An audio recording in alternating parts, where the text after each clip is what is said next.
اور ساری تعریفیں دراصل اس قادر مطلب کی ہیں ان کو کسی دوسرے کی تعریف سمجھنا نظر و بصیرت کی کوتاہی ہے۔ بقول شاعر ہم را باتو نسبت است درست بردر ہرے کے رف بردر دست، کہ حمد کی نسبت تیری طرف ہی صحیح ہے اور جس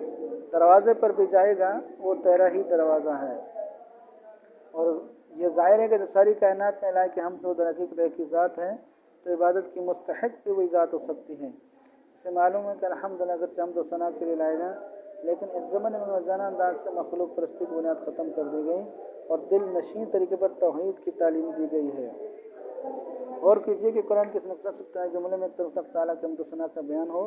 اس سے مخلوق کے نگنی ملجمت دل اور دماغ کو حقیقت متوجہ کر کے مخلوق پرستی کی جڑ کاٹ دی گئی ہو اور معجزانہ انداز سے ایمان کے سب سے پہلے رکن توحید باری کا نقشہ اس طرح جما دیا گیا ہو کہ جو دعویٰ ہے اس میں غور کرو تو وہی اپنی دلیل بھی ہے۔ فتبارک اللہ احسن الخالقین۔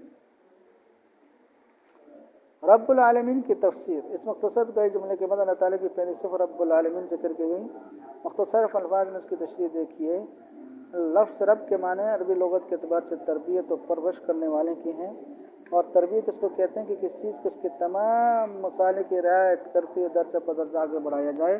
یہاں تک کہ وہ حد کمال کو پہنچ جائے، یہ ہے تربیت کا معنی۔ یہ لفظ صرف اللہ تعالیٰ کی ذات پاک کے لیے مخصوص ہے، کسی مخلوق کو بدون اضافت کے رب کہنا جائز نہیں،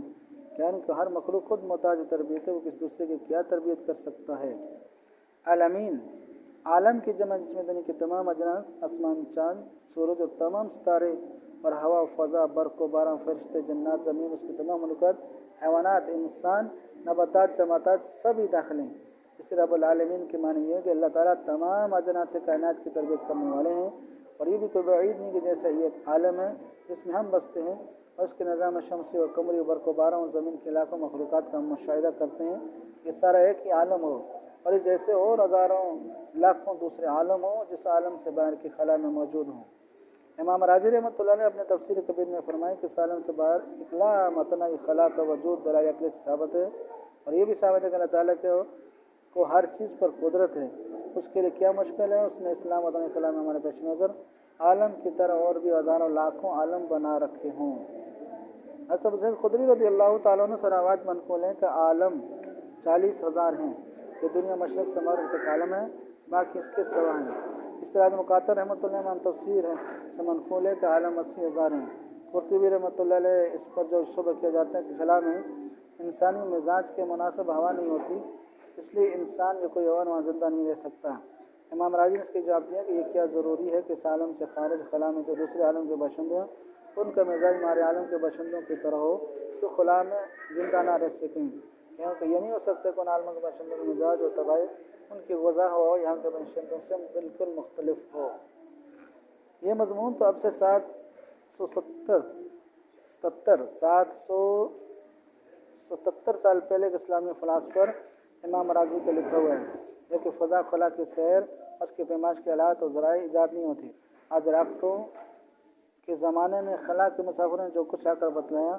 وہ بھی اس سے زیادہ نہیں۔ اس عالم سے باہر کی خلا کہ کوئی حدود و نہایت نہیں، اور کچھ نہیں کہا جا سکتا کہ اس غیر متنع خلا میں کیا کچھ موجود ہے۔ اس دنیا سے قریب 3 سیاروں، چاند اور مریخ کی آبادی کے بارے میں جو قیاسات آج کے جدید ماہرین